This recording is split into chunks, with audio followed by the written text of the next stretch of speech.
Hey, what's up, everybody? This is Charles Sebastian, and welcome you guys to another episode of the DREAMERSPRO show. We cover everything from sports, hot topics, classic debates, entertainment, and we give you guys a fresh perspective on things and how we see them. And today we have an excellent show in store for you guys. But before we get into it, please make sure you like the video and subscribe to the channel. So yesterday, various people were saying various things about the South Sudanese team, and people were kind of weighing in here and there and there. So I tuned into an episode from Undisputed yesterday. And on the panel was Skip Bayless, Rachel Nichols, and Paul Pierce, right? So I tuned into the show. It's about a 15-minute, 14-minute segment. And they're discussing Team USA's one-point victory against South Sudan. And at the beginning of the show, as soon as the segment started, Paul Pierce, out of nowhere, started off by basically apologizing for some comments that he had made about the South Sudanese team. Because if you guys remember, before going into that match, that game, America, the United States, were favored by, I think, 43.5 points going into that game. So when Paul saw the spread, when he saw the advantage that USA had, I think what happened, and I didn't see his comments until later, he basically started making fun of the South Sudan team, cracking all kind of jokes.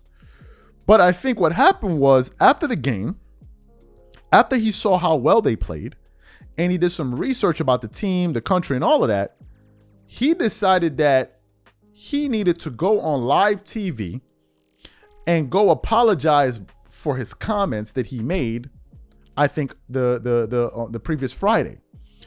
And as I was listening to him speak, I was like, man, Paul Pierce in this particular moment is a class act. I mean, his words were beautiful. You could tell that he was contrite, he was humble, and he was sincere. And I thought he stated it beautifully, absolutely beautifully. And those are the comments that we want to focus in on today. But before we even get into what Paul Pierce had to say, today's video is brought to you by our sponsor, Game Time. Game Time is an authorized ticket marketplace of Major League Baseball, which makes getting tickets faster and easier. For example, I am super excited about the upcoming MLB games. With Game Time tickets, I can easily pick the best tickets for me. I love that I can choose between different deals. I have the option to select the cheaper deal, the best option deal, or my favorite, the flash deal. The flash deal gives me the option to find discounts that I can only find on Game Time. Once I select the ticket I want, I can view my seat.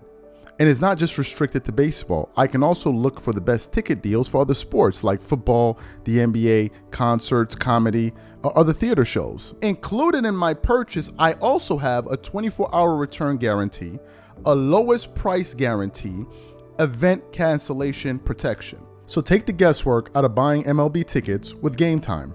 Download the Game Time app, create an account, and use code CLNS for $20 off your first purchase. Again, create an account and redeem code CLNS for $20 off. And remember, whenever you support this sponsor, you're supporting this channel. Thank you.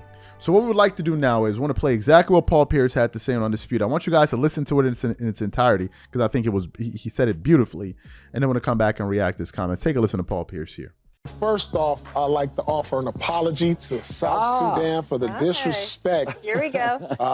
that I've given them, not having any knowledge about their team or their country. So right off the bat, I'd like to apologize that. I think a lot of my talk came off of the spread was 40 points. So like, I've never seen a 40-point spread in a game. So, but you know, I like to bring some things to light, because South Sudan has some players that could possibly be playing in the NBA. And, you know, I had a chance to watch, sorry if I get you guys' name wrong, Wenyen Gabriel was actually in Celtics camp. He's played for the Lakers. Played for the Lakers and it wasn't bad. Yeah, he's definitely an NBA player. Yep.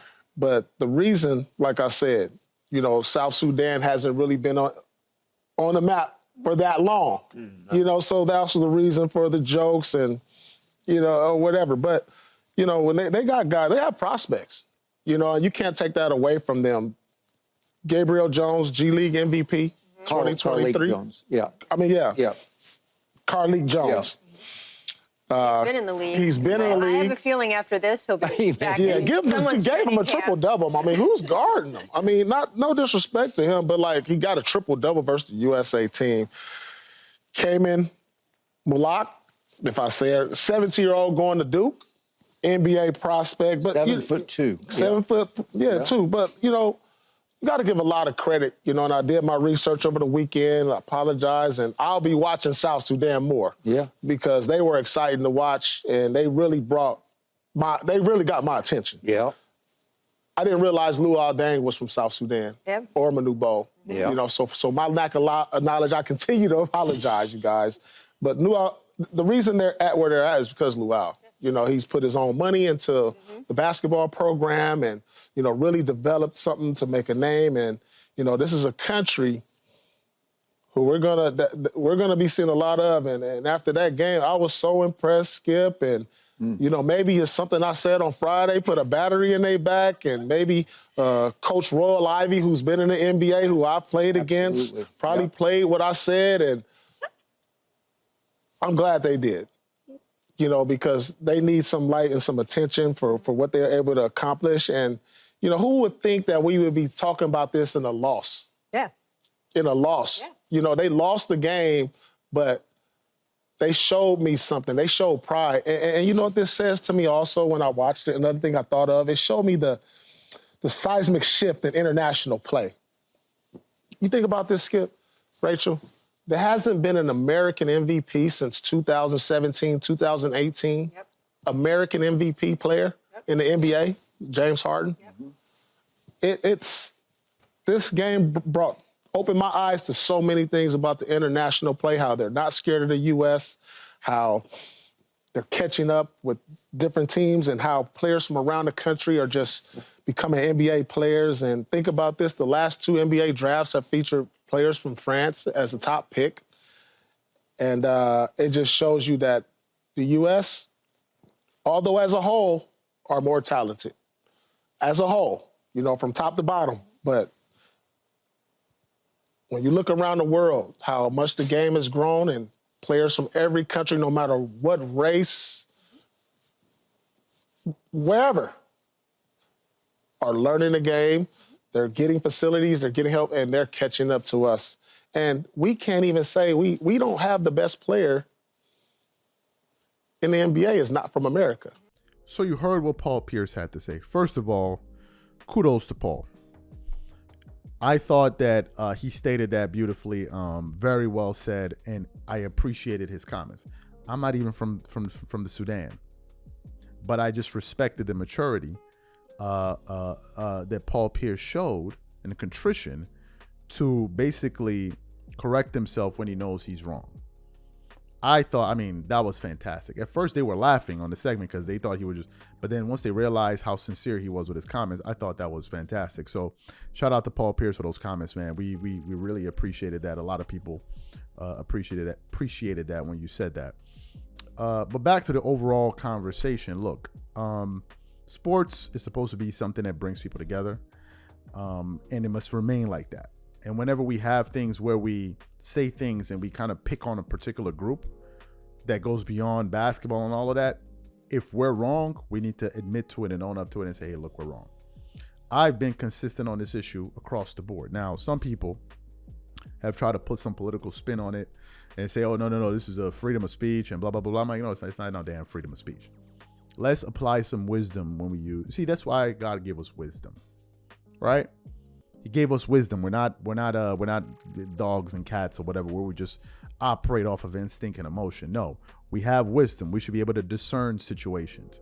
Yes, you have the freedom to say what you want, but it doesn't mean that you can now say certain things that are deemed as hateful and then get to throw it under the guise of, oh, well, I'm just giving you my freedom of speech. No.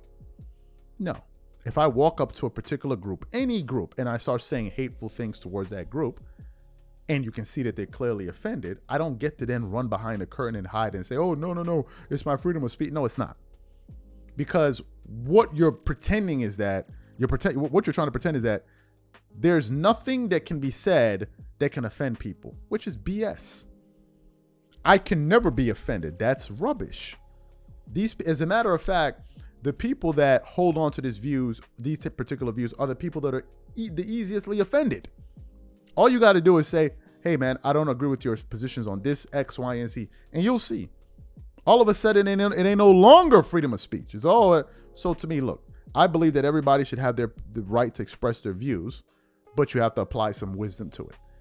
You have to show some emotional maturity, and you just can't say anything to anybody. It's like if you see somebody with their child, man, I think your child is ugly. And then the father knocks you across the face. Oh, but I will just give him my freedom. That's what I think. I mean, it's what I think. I think your kid is ugly. But that would be dumb, wouldn't it be? It'd be like, but that's dumb. You know what you're saying is dumb and it's offensive. So there are things that exist within society that are offensive to other people. And we need to be sensitive of that. We're adults here. We're not kids. Kids just say whatever the hell comes to their minds.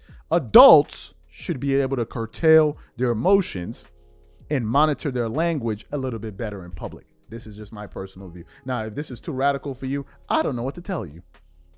I'm not going to assimilate into any line of thinking that makes you feel like, okay, I don't know what to tell you. I don't know what to tell you. So to me, man, we have to be careful what we say to people and try our best not to offend people. Not to say that, oh, if you have a principled position on something and it may turn somebody off, that's one thing. But to go around saying things to worse people, and you have to draw the line, and that's why God gave us wisdom. Let's use it. Let's use it. Let's not throw away our wisdom to become dogmatic to the point where we can't even think properly as adults. So that's my first thing. Second thing, I'll just quickly say, comments like this have no place in sports, as I said before. I said in a previous show, I'm going to say it again.